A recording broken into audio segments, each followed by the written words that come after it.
कृष्णाय वासुदेवाय हरये परमात्मने प्रणतः क्लेशनाशाय गोविंदाय नमो नमः। जय श्री कृष्ण, जय श्रीमन नारायण। हमारे सभी यूट्यूब के दर्शकों को आज की हमारी इस नवीन वीडियो संस्करण में आप सबका बहुत बहुत धन्यवाद, बहुत बहुत आपका आभार। आज का जो हमारा वीडियो संस्करण है, जो वीडियो प्रस्तुति आज हम बनाने जा रहे हैं, श्री ब्रह्म संप्रदाय, जिसे हम ब्रह्म माध्व गौड़ ईश्वर संप्रदाय के नाम से विश्व भर में जो विख्यात है, जिसे ब्रह्म माध्व गौड़ ईश्वर संप्रदाय, जिसके आचार्य कौन हैं, ये परंपरा कहाँ से शुरू हुई और किस सिद्धांत पे ये परंपरा हमें मार्गदर्शन देती है, किस प्रकार की भक्ति करने का ये परंपरा हमें आज्ञा देती है, इस विषय में हम आज की अपनी इस वीडियो में जानकारी एकत्रित करेंगे। तो जिस प्रकार इसके नाम से ही हमें ये ज्ञात हो रहा है कि ये ब्रह्म माध्व गौड़ ईश्वर संप्रदाय है, तो इसके जो मुख्य आचार्य हैं वो ब्रह्मा जी हैं। ब्रह्मा जी इस संप्रदाय के मुख्य आचार्य हैं और ब्रह्मा जी ने फिर जो ज्ञान दर्शन है वो अपने पुत्र नारद जी को दिया है। नारद जी से ये व्यास जी तक आया है। व्यास जी ने अपने शिष्य माधवाचार्य जी को ये दर्शन जो है इस संप्रदाय में, इस परंपरा में कराया। माधवाचार्य जी इस परंपरा के मुख्य आचार्य के रूप में विख्यात हैं, जिनका सिद्धांत हम आज सुन रहे हैं, जिनके सिद्धांत पे हम आज चल रहे हैं। माधवाचार्य जी इस परंपरा के मुख्य आचार्य पद पे विराजमान हैं और उनकी ही शिक्षाओं पे, उनके ही दर्शन पे हम सब अपना कल्याण की चाह कर रहे हैं। मुख्यतः मूल रूप से तो आचार्य ब्रह्मा जी ही हैं, परंतु ब्रह्मा जी से आगे नारद जी से आगे व्यास जी, और व्यास जी ने फिर ये माधवाचार्य जी को दिया। माधवाचार्य जी ने ये सुंदर ज्ञान माधवेंद्रपुरी जी जिनको दिया, अद्वैताचार्य जी को दिया। अद्वैताचार्य जी ने ये नित्यानंद प्रभु जी को दिया, उन्होंने ईश्वरपुरी जी को दिया। ईश्वरपुरी जी से ये सिद्धांत फिर चैतन्य महाप्रभु इस परंपरा में आए। चैतन्य महाप्रभु भी आचार्य रहे, जिनके सानिध्य में हम कृष्ण भक्ति और जिनके सानिध्य में हम महामंत्र का जो हरे कृष्ण कृष्ण कृष्ण हरे हरे, हरे राम राम राम हरे हरे, इस मंत्र के सिद्धांत को चैतन्य महाप्रभु जी ने जन जन तक पहुंचाया और उनके माध्यम से आगे ये आचार्य पद जो है ईश्वरपुरी जी महाराज के बाद चैतन्य महाप्रभु जी के बाद ये रूप गोस्वामी, फिर सनातन गोस्वामी, फिर जीव गोस्वामी, जिन्होंने ब्रज के विकास में अपना ब्रज का विकास कराया और वृंदावन के रहस्यों को प्रकट किया।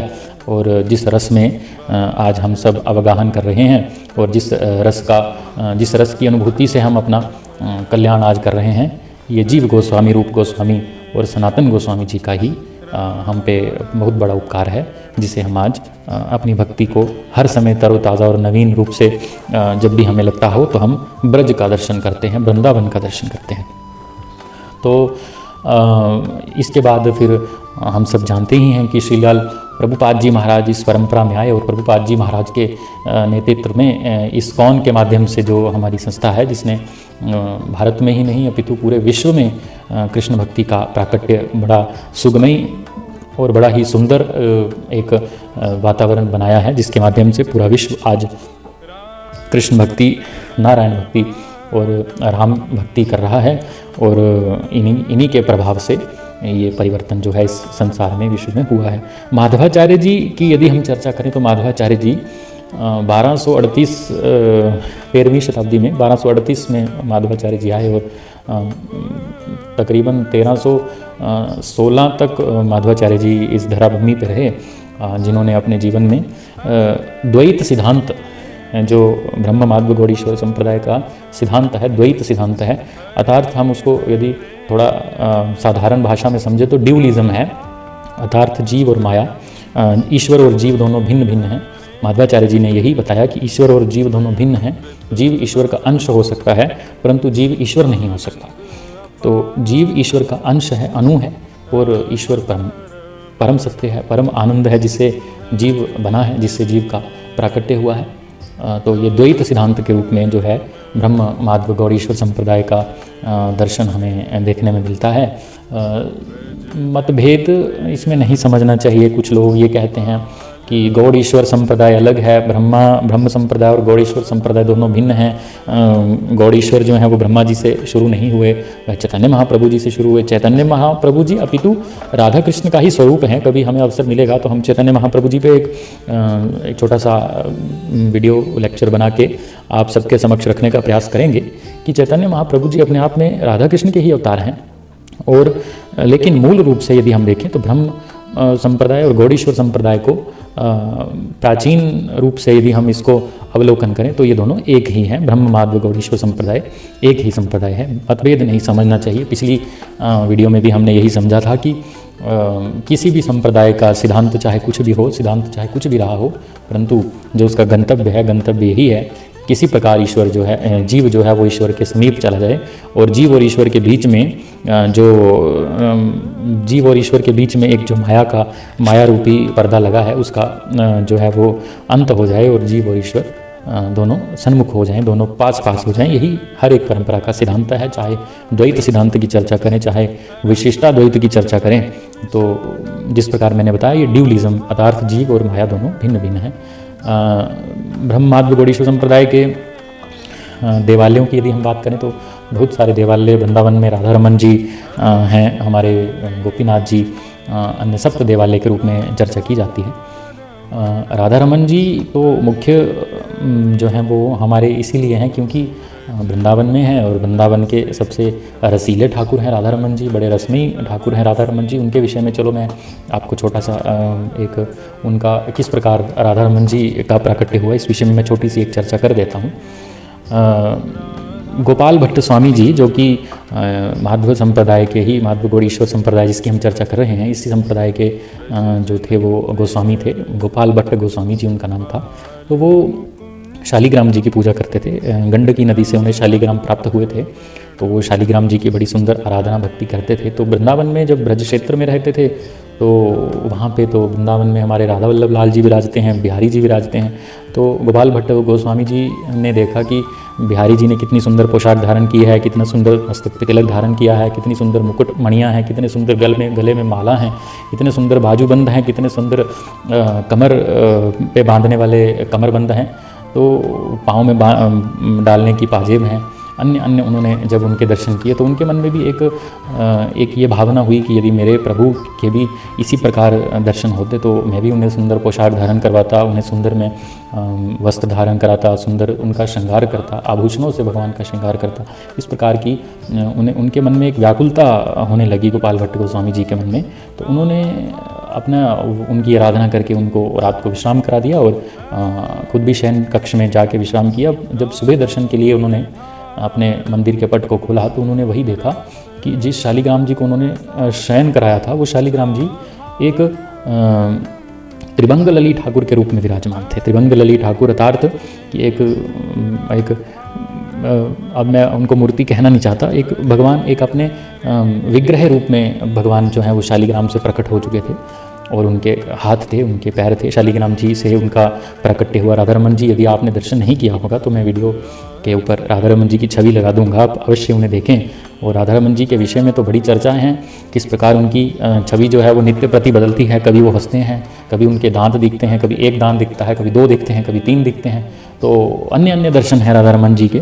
तो वही राधा रमन जी शालिग्राम से जो प्रकट हुए आज भी वृंदावन में विराजमान हैं और उनके दर्शन जो भी भक्त करते हैं, जो भी जीव उनके दर्शन करते हैं तो वो मंत्रमुग्ध हो जाते हैं और उन्हीं में रम जाते हैं। यही मैं कहूँगा, इससे ज़्यादा तो क्या ही कहूँ। जो दर्शन करें, अब कहते हैं ना, जिसने अब आपको यदि किसी को ये बताना हो कि एक रसगुल्ले का स्वाद कैसा है तो उसके लिए आपको वो पाना पड़ेगा, उसके लिए आपको वो चखना पड़ेगा, तभी आप उस स्वाद को पा पाएंगे।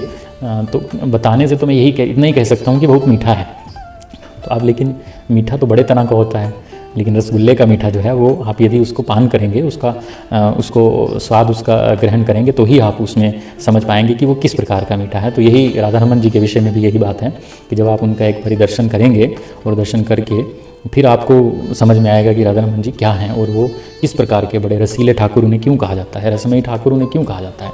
तो ये राधा रमन जी की चर्चा हमने की। यदि हम अच्छा इस संप्रदाय के तिलक की यदि चर्चा करें, क्योंकि ये रह जाता है हर बारी, तिलक जो है इस संप्रदाय का उर्धपुंड, हम उसमें गोपी चंदन से उर्धपुंड लगता है, यहाँ से लेके यहाँ तक उर्धपुंड लगाया जाता है और नीचे तुलसी बनाई जाती है। ये आप लोगों ने दर्शन किए होंगे इस्कॉन के माध्यम, इस्कॉन के जो हमारे भक्त लोग हैं वो किस प्रकार का तिलक धारण करते हैं, तो वो इसी संप्रदाय का तिलक है। तो ये हमारी माधव गौड़ीश्वर संप्रदाय है। माधवाचार्य जी के विषय में तो ये भी कहते हैं कि माधवाचार्य जी तो मेघ के समान हैं। जिस प्रकार मेघ जब वर्षा करते हैं, मेघों की जब बरसात होती है, तो वो बरसात ये नहीं देखती कि कहाँ पे ज़्यादा गिरना है, कहाँ जल अधिक भरना है, कहाँ जल कम भरना है। बरसात तो बिल्कुल बराबर होती है। पात्रता तो हमारी है कि हमारे पास पात्र क्या है, हम जल एक कटोरी में भरते हैं, कि हम जल एक गिलास में भरते हैं, कि हम एक जल को किसी बड़े नाद में भरते हैं, वो पात्रता तो हमारी है। हमारी पात्रता है, जल तो बराबर बरसता है। जल के बरसने में कोई भी किसी भी तरीके का कोई मतभेद नहीं है। इसी प्रकार माधवाचार्य जी के विषय में ये बात कही जाती है कि माधवाचार्य जी ने पूरे भारत में, रामानुजाचार्य जी के बारे में भी हमने पिछली वीडियो में चर्चा की, और माधवाचार्य जी जिन्होंने ये ब्रह्म संप्रदाय का पूरे भारत में, पूरे विश्व में ब्रह्म संप्रदाय का प्रचार प्रसार किया, तो रामानुजाचार्य जी और माधवाचार्य जी दोनों ही बड़े एक महापुरुष हैं और दोनों ही भगवत रसिक संत हैं, जिनके विषय में भी बहुत सारे लोग नहीं भी जानते होंगे, परंतु माधवाचार्य जी ने और रामानुजाचार्य जी ने इस भारत के लिए बहुत कुछ किया है। वेदांत दर्शन, बहुत सारे वेदांत दर्शन दिए हैं, और मूर्ति, किस प्रकार मूर्ति में ही भगवान विराजते हैं, जो लोग मूर्ति पूजा का विरोध करते हैं उन लोगों को भी उन्होंने यही बताया कि मूर्ति में भगवान का विराजते हैं। ये आप राधा रमन जी के दर्शन करेंगे तो मैंने एक ही कथा राधा रमन जी की सुनाई है, आप राधा रमन जी के दर्शन करके आपको पता चल जाएगा कि भगवान मूर्ति में विराजते हैं या नहीं विराजते हैं। तो शास्त्र जो हैं वो सत्य हैं, शास्त्रों का सिद्धांत सत्य है, शास्त्र हमारे बड़े पवित्र हैं, उन्हीं से ये सब संसार चलता है। तो ये बड़ी सुंदर व्याख्या और बड़ा सुंदर रामानुजाचार्य जी और माधवाचार्य जी का दर्शन भारत में उन्होंने दिया, जिसका हम, जिस आनंद में हम आज द्रवीभूत होके तो ईश्वर को पाने के लिए प्रयासरत हैं। मैं यही उम्मीद करता हूँ कि आप सबको ये जो भी चर्चा हमने आज की है आपको समझ में आई होगी। ईश्वर से मेरी यही प्रार्थना है कि आप सब लोग अधिक से अधिक भगवान की ओर अग्रसर हों, भक्ति के पथ पे अग्रसर हों, भक्ति के मार्ग पे अग्रसर हों, और अपनी अपनी परंपरा के अनुसार जिस प्रकार भी आप चलना चाहते हैं चलिए, अपने आचार्य पद पे चलिए, अपने गुरु के बताए मार्ग पे चलिए, और उस ईश्वर को पाने के लिए प्रयासरत होइए, उस ईश्वर को पाइए। इन्हीं सब वचनों के साथ में वाणी को विराम देते हैं। अगली वीडियो में हम अगली परंपरा की चर्चा करेंगे। तब तक के लिए जय श्री कृष्ण, जय श्रीमन नारायण, राधे राधे, राधा रमन लाल की जय।